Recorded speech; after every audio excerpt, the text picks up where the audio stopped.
Okay, watazamaji wapendwa wa Ngoma ya Kwetu TV, aksanti sana kwenu nyote ambao mulifanya siku za mingi mko mnasubiria vipindi vyetu, na nyuma makamera tuko naye KST Steve Kazemas ambaye iko nashukilia image hizi. Wandugu wapenzi, sina mengi ya kuwaambia, lakini ni kuwaambia tu nilikia waletea habari za dunia.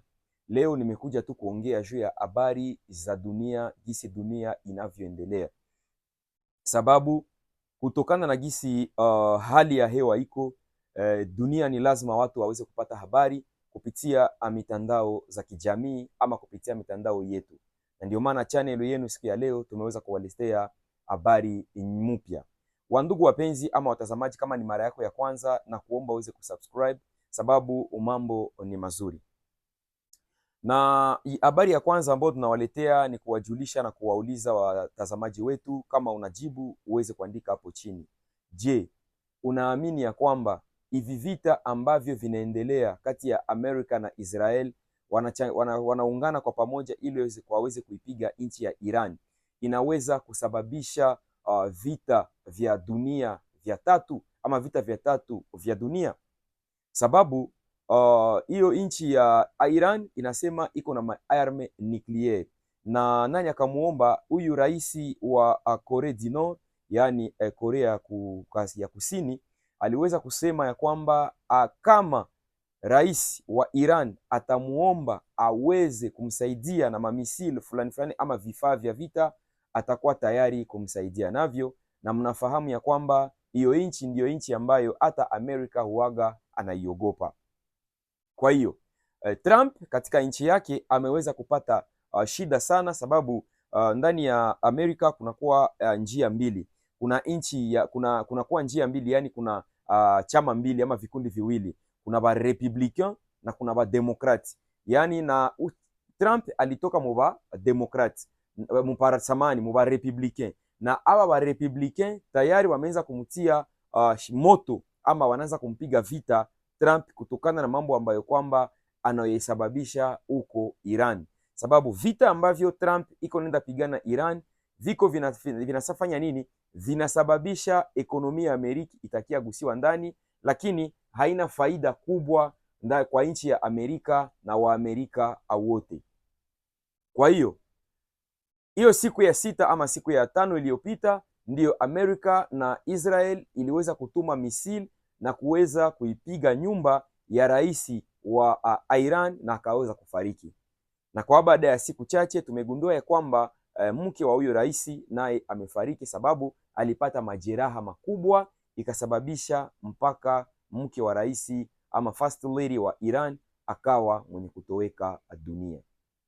Na Iran baada ya huyo rais wao kukufa, waliweza kumtia mwingine kiongozi aweze kuwa pale, na wakasema ya kwamba huyu kiongozi ataweza kuongoza nchi ya Iran kwa muda huu ambao wako ndani yake. Na alipoingia tu kwenye kiti, huyo kiongozi aliweza kuiambia dunia kwa muda mchache dunia inaenda kusabulikana yani dunia inaenda kusabulikana kama ilikuwa, yani kuna mambo ambayo atakuwa mwenye kuyafanya, kama ni arme nuclear, kama ni nini, atakuwa mwenye kuifanya nini, kuyafungua ili Amerika iweze kupata adhabu. Siku ya Mungu iliyopita Iran iliweza kutuma bomu na kuipiga airport za Kuwait na kuipiga huko jirani, yani Dubai, sehemu kama ile, ili kuweza kuwatishia na kuwaonesha kama na sisi tunaweza. Na baadhi ya majeshi wa Amerika ambao walipatikana huko ndani ya nchi ya Iran, nafasi nyingine, waliweza kufariki, lakini media ama social media za Amerika hazikuweza kutangaza yale yote. Wandugu wapenzi, tunaenda kuona mwisho wa dunia ama ni vipi? Sababu Amerika kitu vita ambavyo anavyovileta ni vya kuweza kuitesa dunia. Amerika siku zilizopita waliweza kwenda Venezuela na kumkidnap rais wa Venezuela anaitwa Mr. Maduro. Waliweza kumkamata na mke wake, mpaka sasa hawaeleweke ama hawajulikane sehemu ambapo Trump na jeshi lake waliweza kumpeleka.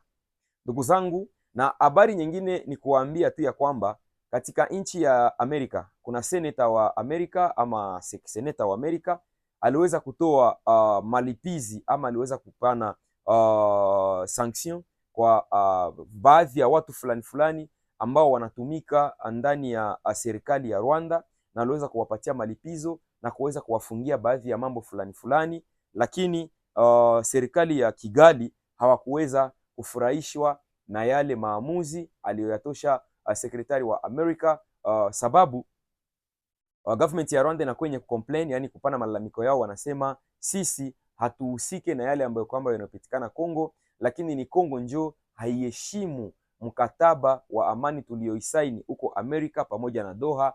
Wakongomani ndio hawaheshimu, sababu wako wanafanya nini? Tulisema vita iishe na tuikae kwa ukimya mpaka siku tutaelewana, lakini government ya Kongo hawakuwa wenye kufanya nini?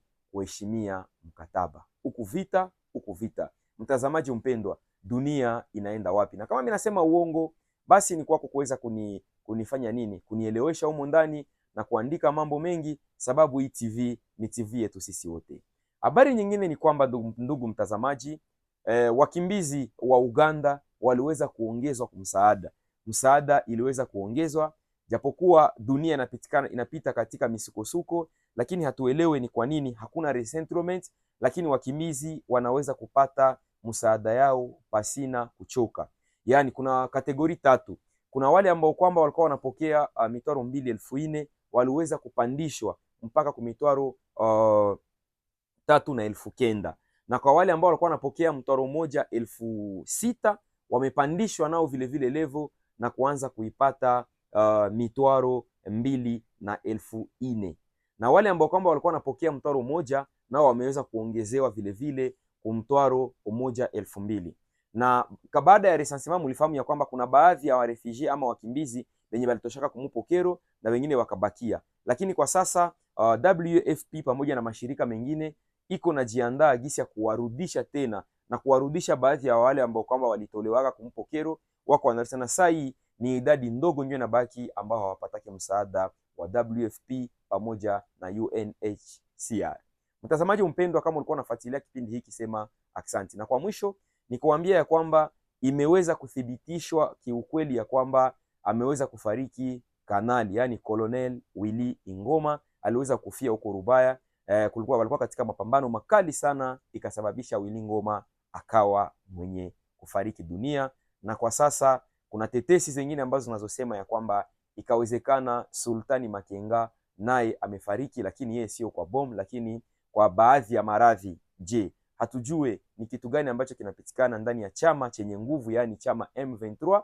Hatujue ni nini kinapitikana, na Mungu aweze kumrehemu kanali, yani Colonel Willy Ingoma afande songa mbele, yeye ambaye kwamba alianza hiyo kikundi, walikuwa ni majeshi na silaha 5, lakini kwa sasa silaha 5 imeweza kugomboa baadhi ya dongo kabambi sana ndani ya Jamhuri ya Kidemokrasia ya Kongo. Kama ulifurahia kipindi hiki sema aksanti kwake Alain le Padre na Steve Steve Kazemas kuwaletea habari za dunia.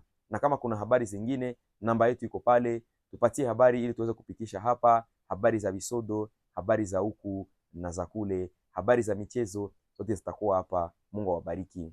Bye bye.